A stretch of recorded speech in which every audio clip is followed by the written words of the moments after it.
Pronto, boa noite, Lamara. Boa noite, estamos aqui.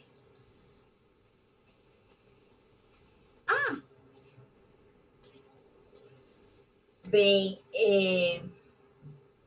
eu quero dar as boas-vindas à Vivian, a nossa palestrante de hoje, né, que muito gentilmente aceitou o convite de estar aqui, né?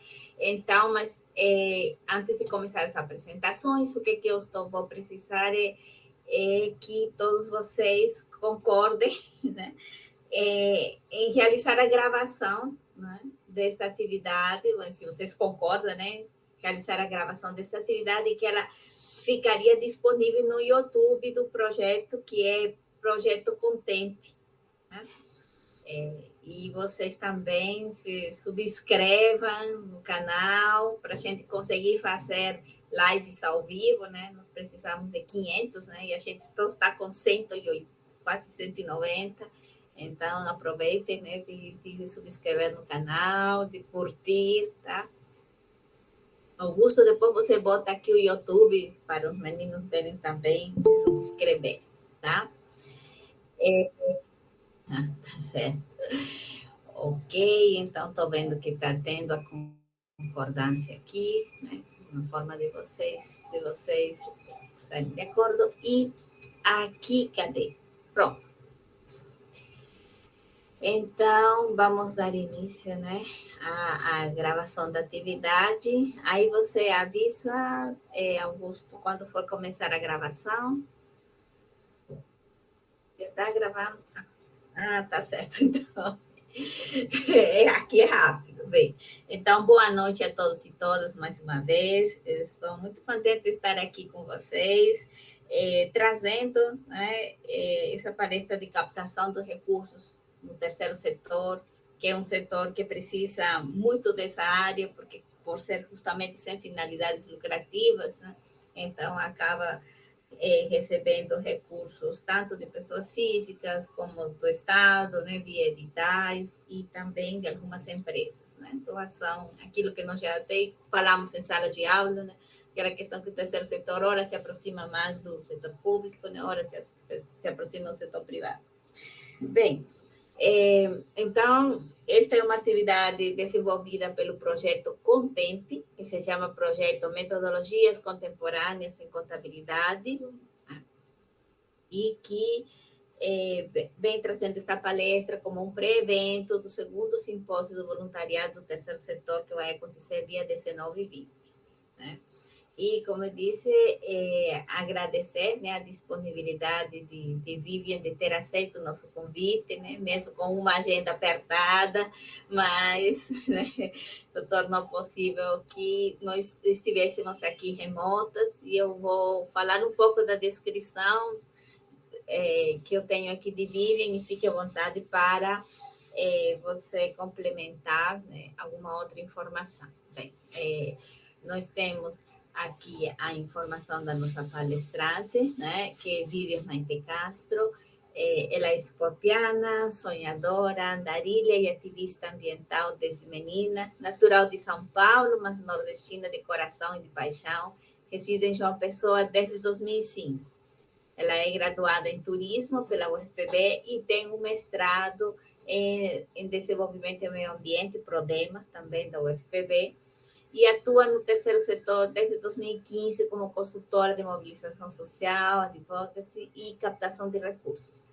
Também percorre a academia, tendo sido professora substituta do Departamento de Turismo e Hotelaria da UFPB, de 2018 a 2020, e do Departamento de Hotelaria e Turismo na UFPE 2022 e 2023. Né? Ministrou disciplinas da relação com turismo, meio ambiente, gestão ambiental e sustentabilidade, e atualmente, além de consultora, é gestora de projetos e parceira da Escola Viva Olho do Tempo, uma ONG que está situada em Gramame, na zona rural de João Pessoa, e que desenvolve ações de caráter culturais, né, e também de preservação do meio ambiente, questões ambientais, né? Vivian, então, obrigada mais uma vez por estar aqui, e está com a palavra para poder fazer, né, sua apresentação, ter os slides também, está todo liberado para você fazer a sua apresentação. Legal, agradecida, Vitória, pelo convite. Boa noite a todas e todos. É interessante voltar nesse formato virtual para ter uma conversa sobre um tema que faz algum tempo que eu não falo sobre, porque pouca gente fala, na verdade, e faz esse tipo de trabalho. Eu conheço pouca gente, então fica aí a dica.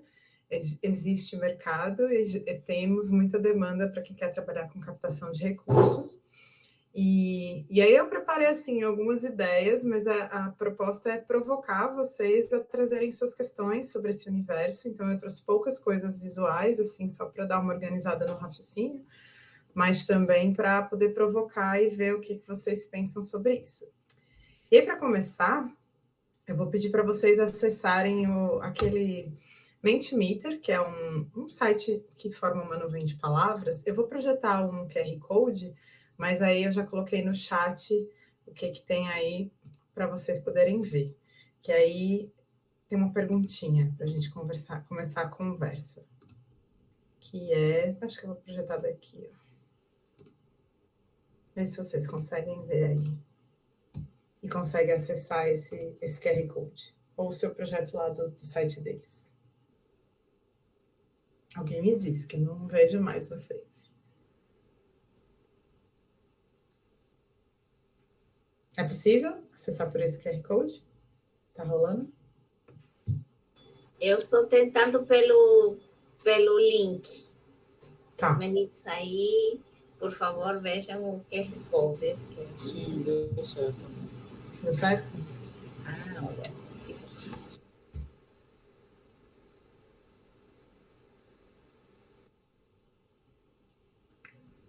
Legal. Então, tem uma perguntinha aí para a gente começar esse papo sobre o terceiro setor, né? Então, acho que a pergunta é alguma coisa assim: quais são as palavras que te vêm à cabeça quando você escuta falar no terceiro setor?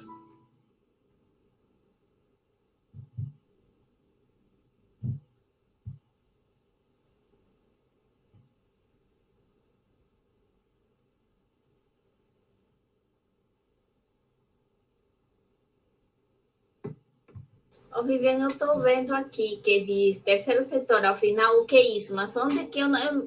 Bem, como eu sou contadora, estou acostumada com as Sim. caixinhas. Onde é que eu coloco, já que eu não estou vendo caixinha? Vamos ver se agora melhora. É o mesmo QR Code, ou você coloca esse código, né? Sim, E aí eu vem a entendo. pergunta. Ah, tá. Que palavras vêm à sua mente? Ah, tá. Ok. Agora sim, com as caixinhas, a gente se sente mais confortável. Tudo tranquilo. Mas já tem gente conseguindo acessar.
E aí, tudo bem? Vou começar a avançar. Eu vejo que 16 pessoas, né, conseguiram escrever. Tem mais gente? Eu acho que somos 32. Aqui na minha lista tem 36. Pronto, tirando nós duas, então somos 34. Tirando eu, né, que não estou acessando. 35. Ainda tem mais gente chegando.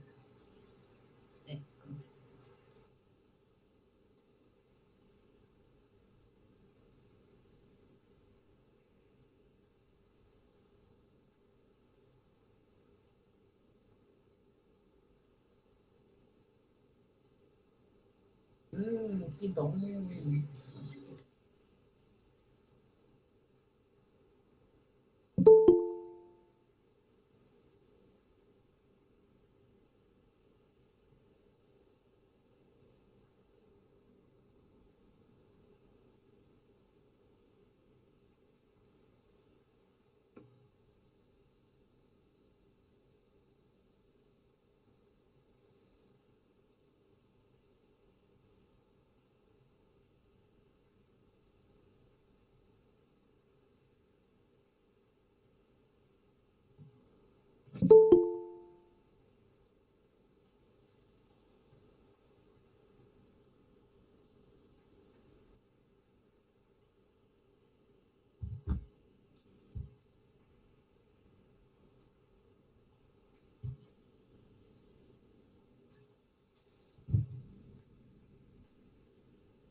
Bom, vou começar a comentar, que eu acho que a partir dessa primeira nuvem de palavras, a gente vai talvez começar a esclarecer um pouco mais esse universo, para daí a gente entender como é que funciona a captação de recursos dentro desse universo. Então, quem ainda estiver colocando, vai colocando, mas eu vou comentando. As palavras que aparecem maiores foram repetidas, né? Embora às vezes, por conta de US, ela se repete escrita mesmo. Mas, assim, terceiro setor, as ONGs ou ONGs, é um dos tipos de instituições que pode ter terceiro setor. Apareceu associação, é outro tipo, instituto é outro tipo, fundação é outro tipo. Então, são diferentes nomenclaturas para diferentes finalidades de organizações que compõem esse terceiro setor. A diferença que vai ter é uma questão jurídica ou administrativa, mas todas elas não têm fins lucrativos, isso é um fato. Aí apareceu também nas palavras os sindicatos. Os sindicatos, eles também não têm fim lucrativo, mas eles são uma representação de uma classe, né? Então, normalmente a gente tem muitos sindicatos dos trabalhadores rurais. Então, eles são uma associação, só que com o nome de sindicato, que tenta defender os direitos dos trabalhadores rurais e as necessidades, ajudar nas necessidades, e aí eles se organizam enquanto grupo. Então, a ideia do terceiro setor sempre é a gente ter grupo de pessoas que têm alguma coisa em comum. No caso dos sindicatos, é alguma coisa relacionada a um tipo de trabalho. E no caso das outras organizações sem fins lucrativos, é uma causa, uma bandeira, ou um déficit de alguma localidade, pode ser pequena, pode ser no nível de cidade, em nível de estado, de região ou nacional.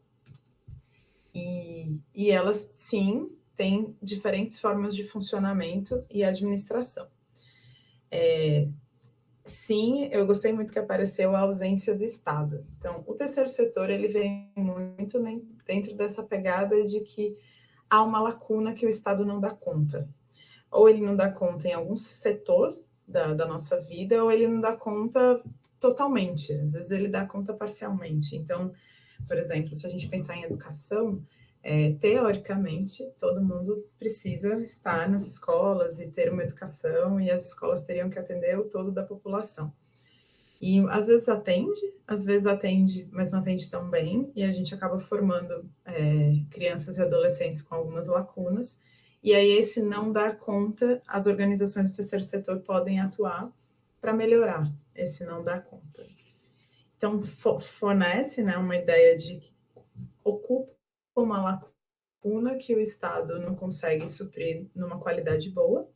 Às vezes também dá uma ideia de auxílio social ou de fazer caridade. Apareceu a palavra caridade logo no início, e aí caridade é uma palavra que é muito associada com as associações religiosas, né? A gente tem alguns grupos religiosos que também constituem associações de diferentes religiões e que vai muito nessa ideia de fazer caridade como uma missão.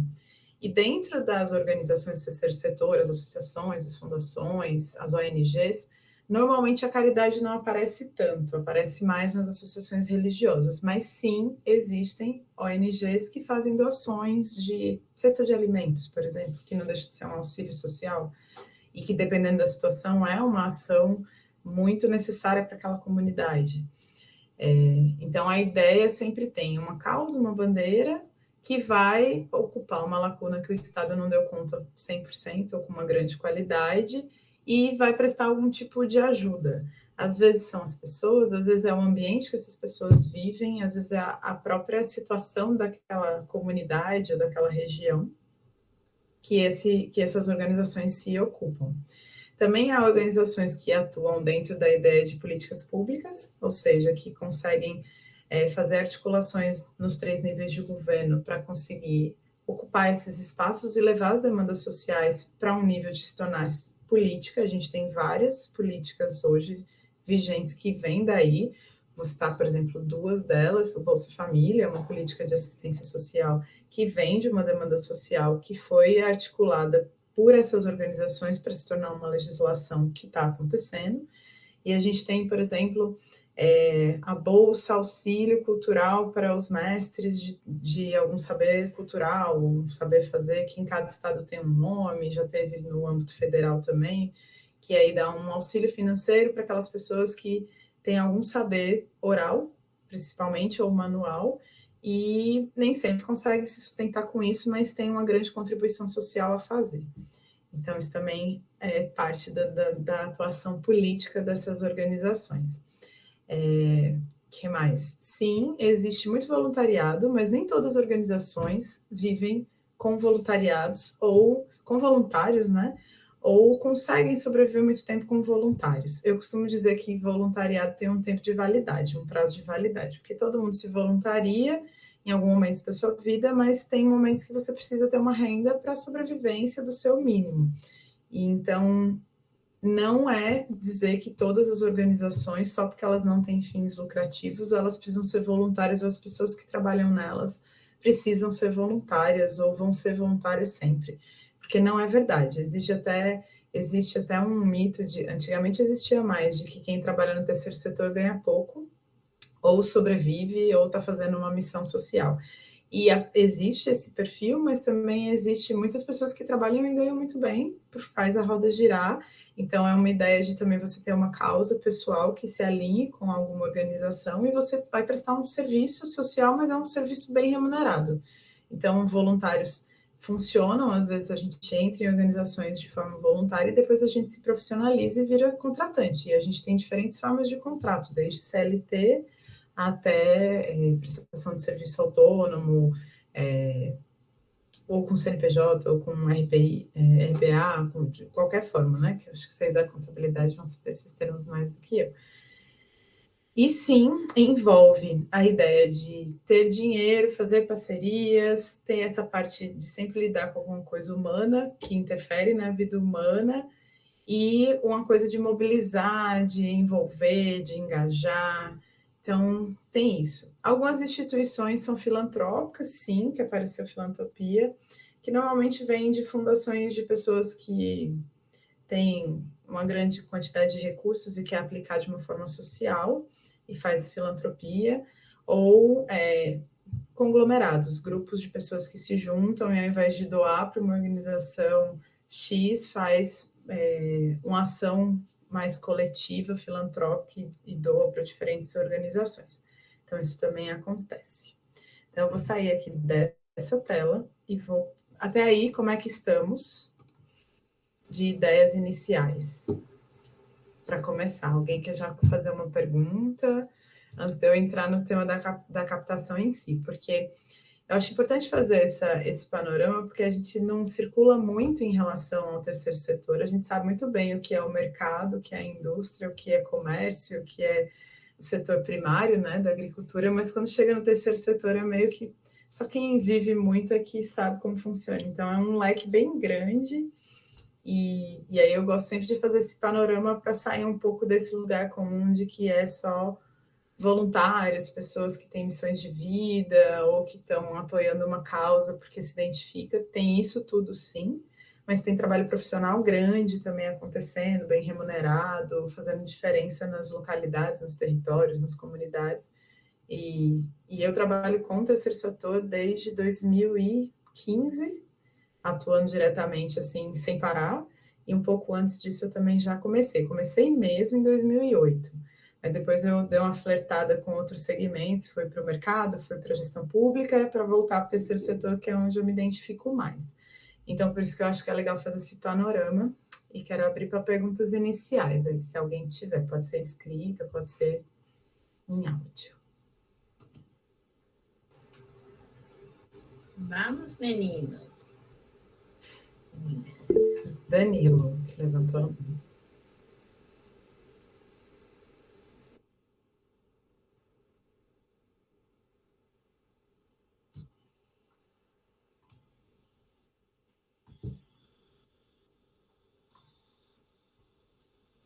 Tá, vou dar alguns, então, de diferentes áreas.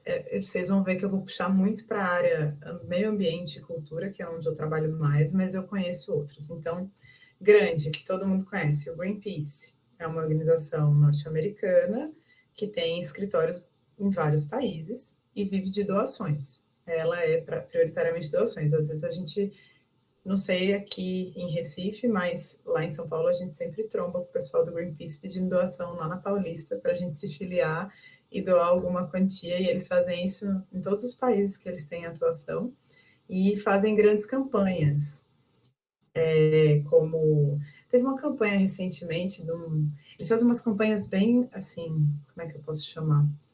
Bem emblemáticas, bem chocantes, assim, teve uma campanha que eles mandaram um navio para uma zona de perfuração de petróleo que tinha acontecido um acidente ambiental, e fizeram uma ação bem, assim, deu grande mídia. Então, é uma organização grande, internacional, vive de doações. Alguém citou aqui no chat Médicos Sem Fronteiras, também é uma organização sem fins lucrativos de saúde, que tem atuação em vários países, ela é francesa, e ela vai para lugares remotos ou com pessoas que moram em lugares mais remotos ou que sofrem áreas de conflitos, né? Conflitos de guerras, refugiados, essas situações, para atendimentos médicos. E aí as pessoas que trabalham no Médicos Sem Fronteiras, elas são remuneradas, todos, aliás, no Greenpeace também, bem remuneradas, são médicos, mas o Médicos Sem Fronteiras também tem várias parcerias, e eu vou explicar como é que a gente sobrevive, né, do ponto de vista financeiro, como é que esse dinheiro chega para nos remunerar bem, e tem as doações também. Então, várias formas, né, de captar recursos para sobreviver. Vou citar mais uma nacional, para não ficar só nas internacionais. É uma que eu trabalhei, que é a Fundação SOS Mata Atlântica, é uma fundação, ela tem base em São Paulo, mas ela cobre todo o bioma Mata Atlântica, que são 17 estados do Brasil, vai desde do Piauí até o Rio Grande do Sul. E ela é uma fundação sem fins lucrativos, é considerada é a maior organização com o tema do meio ambiente no Brasil, completamente brasileira. Ela tem uma marca bem conhecida que é a bandeirinha do Brasil sem um pedaço do verde. E ela também funciona muito bem com suas ações e remunera muito bem seus funcionários, seus prestadores de serviço. Deixa eu ver se eu vou lembrar de mais alguma. Tem uma que eu conheci recentemente aí no Recife, que está com um projeto novo, ela chama Visão Mundial. Ela já tem uma pegada mais religiosa, ela também é internacional, mas ela tem uma pegada mais cristã, e ela agora vai trabalhar um projeto em Recife relacionado a mudanças climáticas, por conta dos efeitos em comunidades mais carentes de deslizamentos de terra, de enchentes, inundações, e ela também sobrevive de doações. O projeto principal dela é você adotar uma menina, criança, e financiar a vida dessa criança durante os anos até ela se tornar maior de idade. Então, ela também é uma organização bem grande. Funciona em Brasil, uma parte da África, em lugares assim onde que a gente considera que ainda precisam de mais assistência, né? Do que os países ditos desenvolvidos. E tem mais uma que eu posso citar, que é a do Panda, que o pessoal conhece, que é o WWF, que é o World Wild Foundation, é uma fundação também, que tem um urso panda de símbolo, e que tem um escritório aqui no Brasil também, tem uma atuação bem grande no Brasil. Eu estou fazendo o projeto deles agora, vou contar no final, suspense. E eles têm atuação em diferentes áreas do Brasil e em outros lugares. Também é uma organização bem grande. Se vocês visitarem o site delas, ela tem um funcionamento super empresarial, assim, os dados, as políticas internas, como eles funcionam, é bem uma pegada empresarial, parece o setor privado, mas ela é completamente sem fins lucrativos. E também funciona há bastante tempo aqui e também remunera muito bem os seus funcionários. Então, são organizações grandes. Aí, na Paraíba, deixa eu ver se eu lembro. Na Paraíba, a gente tem menores, não tem umas organizações tão grandes. Tem uma internacional, chama Concern Universal, que trabalha mais no interior. Ah, mas a gente está no Recife, né? Na Paraíba. Trabalha mais no interior, com projeto para mulheres, para zonas rurais, e é uma ONG da Inglaterra. E na capital, a gente tem Casa Pequeno Davi, ali no bairro do Roger, que trabalha com crianças vulneráveis ou com problema de saúde relacionado a mães portadoras de HIV, enfim, com esse tema, e também remunera bem os seus profissionais. Enfim, alguns exemplos para a gente ver que não é uma coisa assim tão pequenininha, tem muitas organizações que atuam no Brasil. Se eu puder listar... Tá, beleza, eu listo até o final, para vocês irem depois procurar, que aí vocês dão uma olhada. Eu vou acabar puxando mais. Aí, assim, uma coisa legal para a área de vocês é que todas essas organizações, independente se elas são da área da cultura, criança, educação, meio ambiente, todas elas têm um setor administrativo obrigatório. Então, mesmo a maior que eu citei, que eu trabalhei na SOS Mata Atlântica, o corpo físico administrativo, que é onde vocês se encaixam, ele era fixo e durável, assim, o pessoal que fica muitos anos na organização. E tinha uma série de outros consultores e outras pessoas que eram CLT, mas a parte administrativa normalmente são pessoas que são contratadas via regime de CLT, em alguns casos como autônomo, e são pessoas que ficam bastante tempo na organização por conta da própria necessidade, que eu vou falar aí na apresentação, da parte financeira ser bem bonitinha, contábil e financeira. Porque a gente teve históricos no Brasil de organizações que tiveram desvios de recursos e tal, então a legislação é bem apertada para o terceiro setor, para ver se não tem nada que não configure lucro, né? E que também configure transparência pública da utilização do recurso e finalidade social, ambiental ou da bandeira que a organização tiver. Então, é um espaço bem aberto para a inserção de profissionais. Aí eu vou mudar para cá, para vocês conhecerem um pouco de algumas outras ideias, assim, botei umas para a gente, e depois não me deixe esquecer de listar aí as organizações. Ver se já chegou aí. Aí, para falar de captação de recursos, a gente tem alguns tipos, né? Então, o primeiro deles que eu coloquei aqui é você conseguir captar dinheiro com o setor público para o terceiro setor. E aí você tem algumas formas. Você tem os editais, que mudou muito para nós do terceiro setor a partir do primeiro governo Lula para frente, foi quando esses editais passaram a ser mais divulgados e ter mais oportunidades de editais, não só no governo federal, mas nos outros dois níveis. Até ali existia, mas era uma coisa meio pontual, ou localizada num estado, num município, principalmente nas capitais, e o governo federal tinha pouco.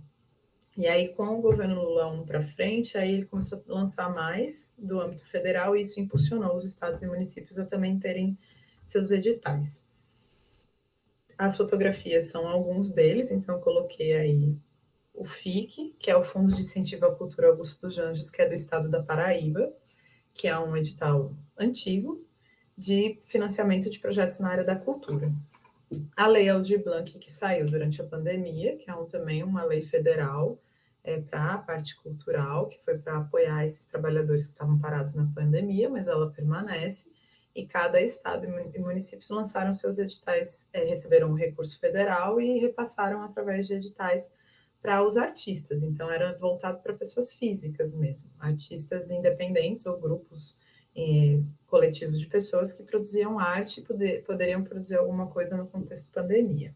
E ela continua funcionando agora sem pandemia, né, no contexto ao vivo. E eu botei um outro, sim, que é bem... A Petrobras tem dois, eu deixei esse aí, que é o socioambiental.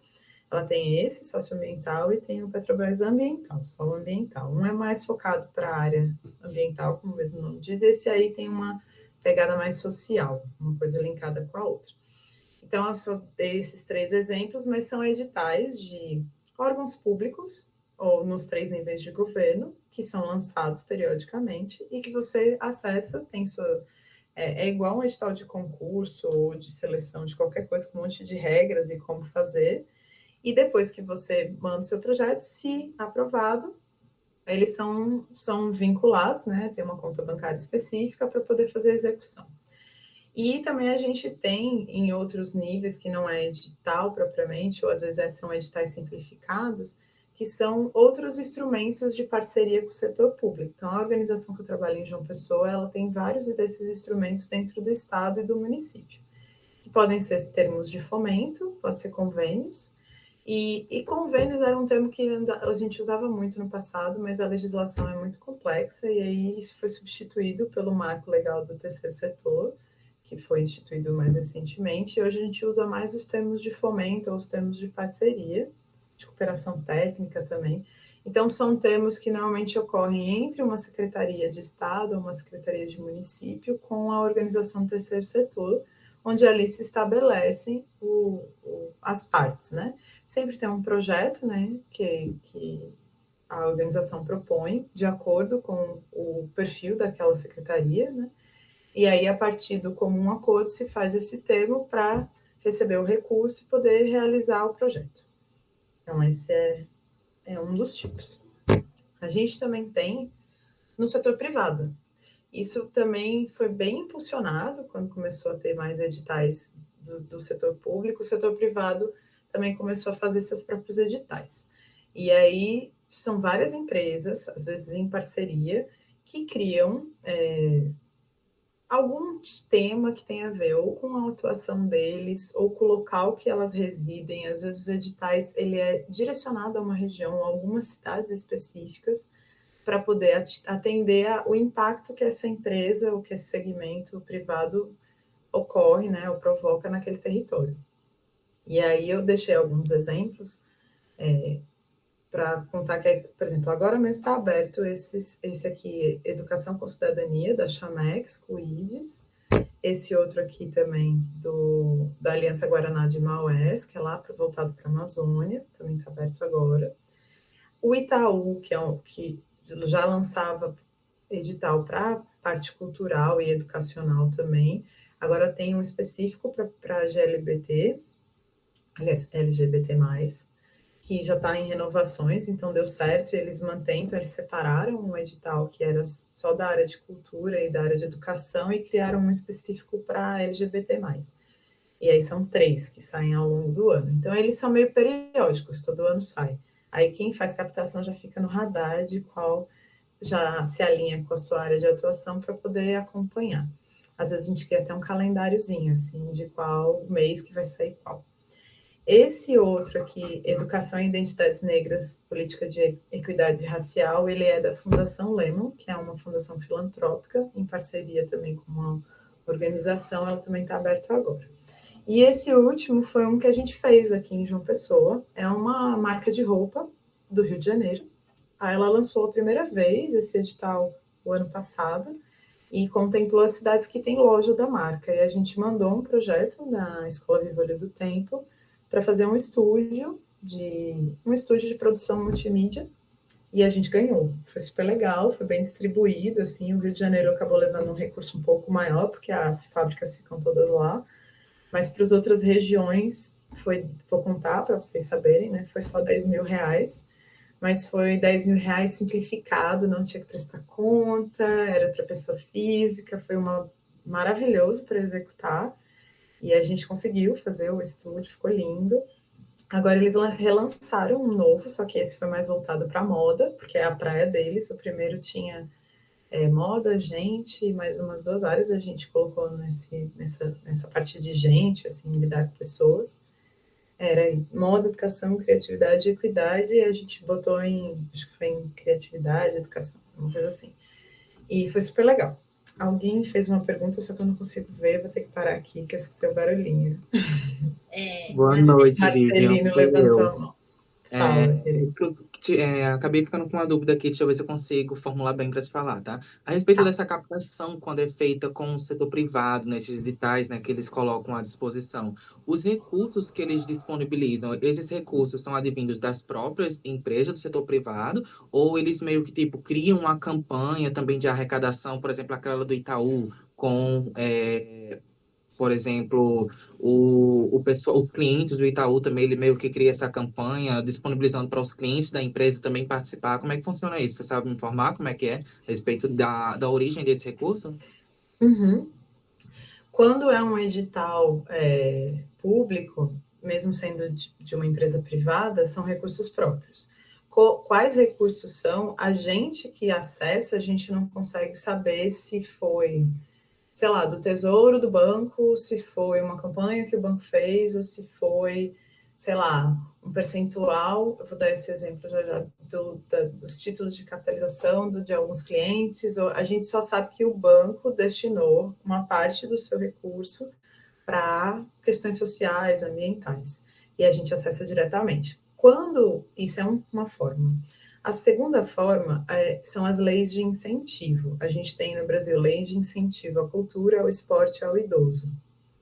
Essas 3 leis, elas dão isenção fiscal para as empresas. Então, no português, claro, a empresa, ao invés de pagar o imposto para o governo, ela pega esse imposto que ela ia pagar para o governo, passa para o terceiro setor e ainda ganha publicidade. No final, ela ganha 2 vezes. Ao invés de pagar o governo, ela tem esse acesso direto às organizações, e a organização faz o projeto e ainda divulga a marca dessa empresa. Cada uma dessas 3 leis, elas têm especificidades. Eu vou saber te falar mais da lei da cultura, porque é a que eu faço. Mas a da cultura, a gente precisa submeter o projeto para o Ministério da Cultura, para ele avaliar se não há supervalorização dos recursos, do orçamento, se o projeto está bem elaborado, passa por uma triagem, aí você ganha um númerozinho, que a gente chama de PRONAC. Isso é feito num sistema digital do Ministério da Cultura. Aí, com esse número, as empresas abrem edital dizendo que esses editais são exclusivos para leis de incentivo, à cultura, ou ao esporte, ou ao idoso. Aí você só consegue acessar se você tiver esse número. Aí, nesse caso, é um recurso que a empresa iria pagar de imposto que é redirecionado. Então, esse é um Entendi. segundo caso. Tô E esse entendendo. terceiro caso que você perguntou a respeito de campanha, o que eu vejo acontecer na Paraíba são campanhas muito pontuais de doação dos funcionários ou de apoio a uma organização que eles fazem um engajamento momentâneo. A gente já recebeu de algumas organizações aí da Paraíba, tipo Gráfica Santa Marta, Graf7, que fica ali próximo da Olho do Tempo, que eles fazem uma campanha sobre a organização dentro da empresa e as pessoas doam alimentos, materiais, nem sempre é dinheiro, normalmente não é dinheiro, quando acontece campanha assim da empresa ou dos funcionários direto para a organização. E aí eu não sei te responder se em bancos ou em outros lugares eles fazem algum tipo de campanha que a pessoa dá o dinheiro sabendo para onde ele é. A gente não acessou isso aí na Paraíba. O que eu sei te dizer é que, por exemplo, a SOS Mata Atlântica fez uma grande parceria com o Banco Bradesco no passado, onde hoje em dia quase 60%, 70% do orçamento dela vem do Bradesco, do pessoal que faz os títulos de capitalização. Então a pessoa já faz o título, ganha um cartão de crédito com a bandeira da marca, da SOS, que é aquela bandeirinha do Brasil, e aí ele sabe que uma parte do dinheiro dele não fica no banco, é destinado para as ações da SOS Mata Atlântica. Então, isso eu sei que acontece dentro desse banco, mas eu não sei te dar mais exemplos. Mas isso eu sei que acontece, que eu vivi. Entendi, Mais obrigado, alguma Vi. dúvida? Tranquilo. Não, por enquanto tá ok. Obrigada. E mais alguém quer falar algo? Estou indo muito rápido, Vitória, me diz aí, viu? Não, tá indo bem, muito bem. Tá, então vou voltar aqui. Se tiver mais perguntas, eu paro de novo. Acho que é até melhor, porque aí não acumula as perguntas. Então, esses são os editais, essa é uma forma de captar do privado. A outra forma é fazer parceria. A parceria começa assim, igual uma negociação de mercado. Você vai, conversa com um diretor de uma empresa, fala do seu projeto, apresenta dados, tenta explicar o quão importante é, aí ele vai levar para o superior, aí vai conversar, aí vai, e às vezes dá certo e eles destinam recursos diretos, porque assim, do seu lucro real, né? Aí não precisa passar por edital e nem precisa nem a desconto de imposto. Isso também funciona, são parcerias feitas diretas. Patrocínios, que também patrocínios, a gente tem várias formas de fazer. Você pode fazer cotas de patrocínio para diferentes empresas, ou você pode fazer patrocínio de exclusividade, enfim, alguma coisa assim. Como faz o pessoal, por exemplo, nesses grandes eventos culturais, que aí você vê aquela marca de cerveja no evento inteiro, que é a que mais patrocinou, a gente também pode fazer, mas dependendo da organização, o tamanho dela é que vai aparecer mais ou menos a marca do patrocinador. As leis de incentivo eu já expliquei, e as doações de pessoas jurídicas, também é possível fazer doação de pessoa jurídica direto para as organizações. Pode ser, menos comum, porque eles não preferem aplicar o recurso direto em algum projeto ou via isenção fiscal, mas tem algumas empresas que não gostam de aparecer muito, porque eu já escutei isso algumas vezes, porque se aparece, aí vira muita gente começa a procurar para pedir coisa. Eles falam mesmo isso, assim, que a Havaianas, por exemplo, aí na Paraíba é uma delas. Eles têm o próprio instituto, né? Havaianas, Instituto Alpargatas, na real, que tem seus projetos, é mais voltado para esportes, mas eles às vezes apoiam, mas não querem aparecer, porque se aparece a marca, aí já começa a ser procurado por mais organizações e isso vira uma demanda. Mas é menos comum ter doação de pessoa física, de pessoa jurídica. Aí uma outra coisa que eu incluí aqui é a ideia da responsabilidade social corporativa que vem bater na gente, no terceiro setor. Isso cresceu bastante, de forma geral, assim, no Brasil, vindo de outros países, e também de algumas legislações. Tem uma parte legal que as empresas precisam cumprir, e aí, caso elas não cumpram, elas têm as compensações a fazer, principalmente na parte ambiental e social, mas tem também a opinião pública, o marketing, enfim, a própria pegada, às vezes quando é multinacional, eles tentam manter um padrão que é parecido com os de outros países, e aí eleva o nível de responsabilidade social no Brasil até perante os outros. E aí tem esses pilares que são colocados, né, que as corporações precisam pensar, que é a ideia da sustentabilidade, da comunidade, educação, diversidade e inovação, e isso vem bater na gente como formas de cumprimento dessa responsabilidade social. E mais recentemente, esse nomezinho aí, que é o ESG, que é uma pontuação, que na verdade é uma releitura dos objetivos do desenvolvimento sustentável no setor privado.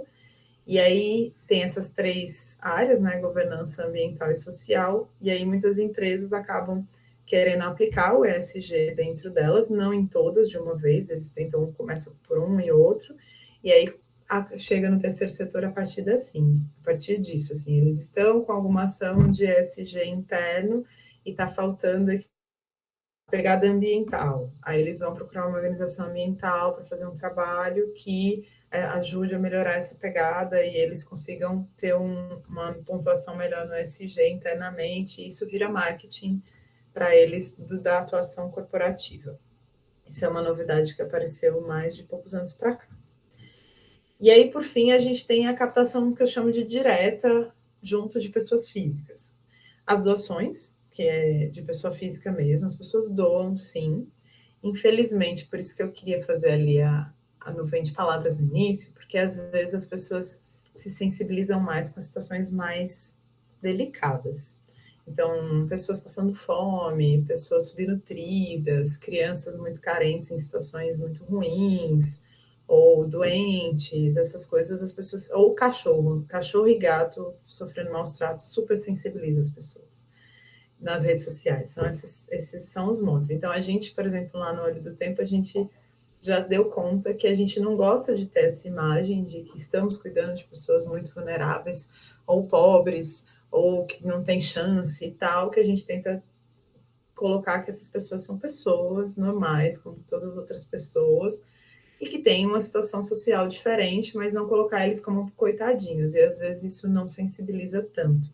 Então, se vocês darem um Google Imagens aí em, sei lá, ONG social ou alguma coisa assim, ONGs, enfim, sempre aparece foto de criança, sim, bem debilitada ou com cara de não sei, enfim, existe isso. E a gente, mas funciona, as pessoas doam. A gente lá no Meu Tempo tenta fazer uma coisa mais afirmativa, porque o lema é que todas as pessoas têm o direito de sonhar e podem sonhar, e mesmo que isso esteja naquele momento distante da realidade delas, e a gente oferece oficinas e formações para que ela consiga ter mais habilidades para alcançar seus próprios sonhos.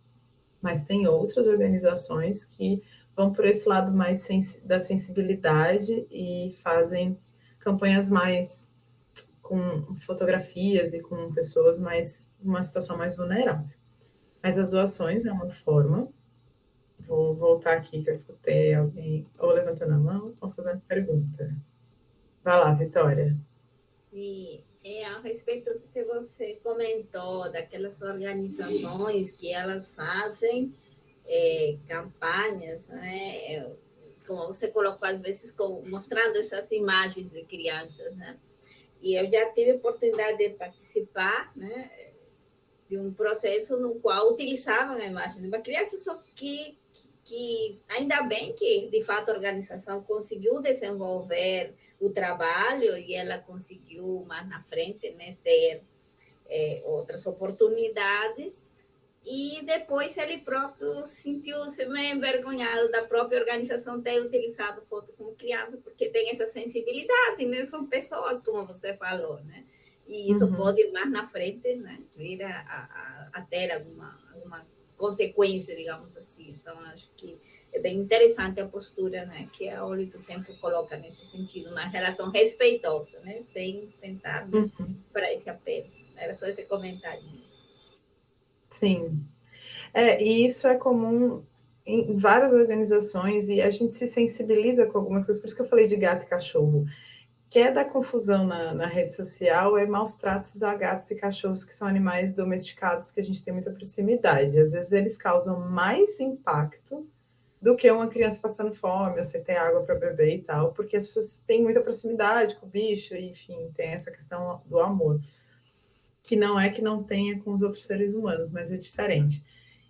Mas aí eu provoco isso para a gente também estar mais atento a esse olhar na hora que a gente escolhe as organizações, não só que a gente quer trabalhar, mas que a gente quer apoiar as bandeiras e as causas, porque isso faz uma diferença na própria postura da organização, né? Enfim. Mas continuando, tô quase no fim, inclusive, viu? Eu vou avisar porque não sou de falar, de ter muitos slides. As doações é um tipo, a outra é venda de produtos e serviços, qualquer dos gêneros, geralmente são lojinhas internas ou em eventos, e eventos também é uma outra forma de captar, eventos em geral, e financiamento coletivo também acontece. Os financiamentos coletivos, ele acontece às vezes para ações pontuais ou para a organização como um todo. Também tem uma questão, os financiamentos coletivos, eles funcionam muito bem quando tem alguém famoso divulgando, fazer um vídeo com alguém famoso. Eu já até falei lá no Meu Tempo, se a gente tivesse Chico César, que conhece lá, inclusive, já trabalhou com o mestre do Sino no Estado, fazendo um vídeo, a gente teria muito mais, agregava mais as pessoas, porque as pessoas públicas têm um poder de influência grande.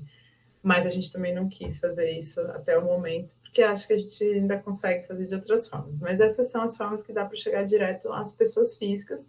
A gente lá, isso é em todas as organizações, como eu citei, o próprio Greenpeace, todas elas sempre têm esse mecanismo da doação direta, e você pode fazer ela permanente, como se fosse ou um Pix regular ou um débito automático da sua conta, e aí você fica até o dia que você cancela essa parceria, ou você pode fazer pontual também. Às vezes você vai para um lugar e vê Eu fiz isso aí em João Pessoa também.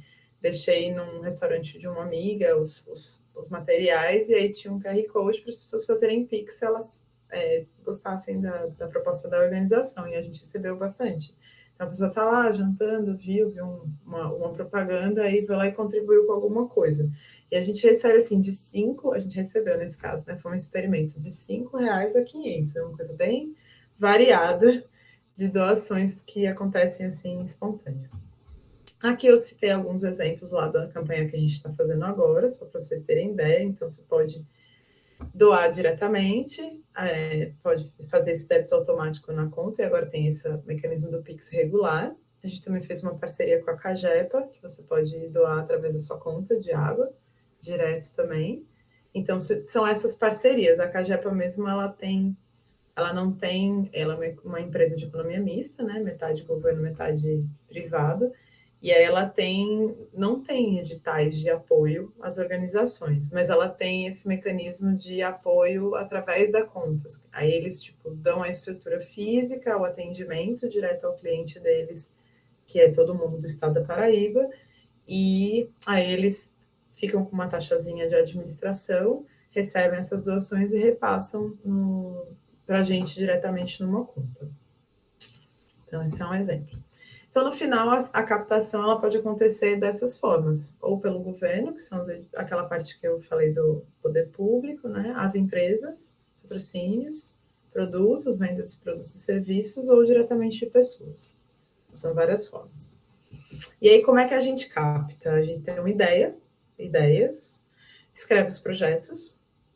Nesses projetos sempre tem que ter o orçamento. Inclusive, depois de alguns anos, eu inverto hoje em dia. Eu começo pela ideia, vou para o orçamento e depois eu escrevo. Porque às vezes a ideia é gigante, tem N ideias maravilhosas. Quando você vai fazer as contas, vocês que são da contabilidade, não cabe tudo que você quer fazer. Então, hoje em dia, eu faço primeiro orçamento para ver o que cabe. Porque os editais, eles têm normalmente um valor teto máximo. E eles têm regras, em forma geral, 60% pode ser gasto com pagamento de pessoas, e o resto, você não pode passar dos 60%, e o resto tem que ser outras coisas, materiais, equipamentos, e aí, às vezes, editais tem uns que são mais específicos, você só pode gastar 20% de equipamento, material permanente, que a gente chama, que é computador, impressora, essas coisas. Aí você só pode gastar 40% pagando pessoas, e aí tem essas especificidades, alguns editais, mas de forma geral é 60%, 40%. Aí bota a ideia, tem um cronograma de execução, e aí você faz o pacto com o parceiro, qualquer um daqueles tipos. E para manter as captações e as parcerias, depois que a gente celebra essa parceria, executa o projeto. Aí essa execução já entra vocês da área de exatas desde o início, porque como organização sem fins lucrativos, a gente precisa ter...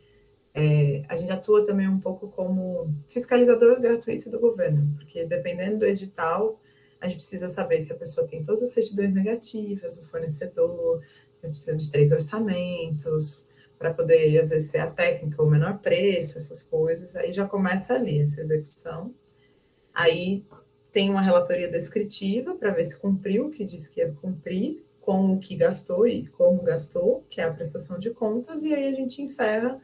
E aí, se a gente faz isso bem bonitinho, a gente continua com essa parceria. Por isso que eu coloquei como manter as parcerias e as captações. Na Olho do Tempo, a gente tem projetos que já estão indo para a 8ª edição com o mesmo financiador. Aí tem outro que está indo para a 3ª edição, tudo com o setor público. Que aí na Paraíba muita coisa ainda funciona no setor público, porque como é um estado menor, a gente tem menos editais privados que chegam. E aí, para manter essa parceria, essa parte principalmente financeira, cronograma e fazer o que você disse que você ia fazer efetivamente, é que faz manter a parceria para os próximos anos. Era isso que eu trouxe para compartilhar com vocês. Perguntas, dúvidas e comentários?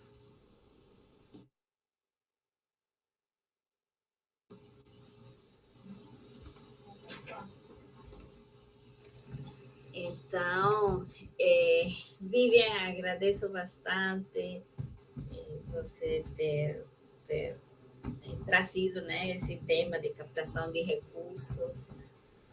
Você destacou bem essa questão da região, né? Realmente aqui é mais edital público, né? Eu estudei na Unicamp, né? Então, sei, né, como é que funciona, né, esse tipo de captação junto ao setor privado é outra realidade também.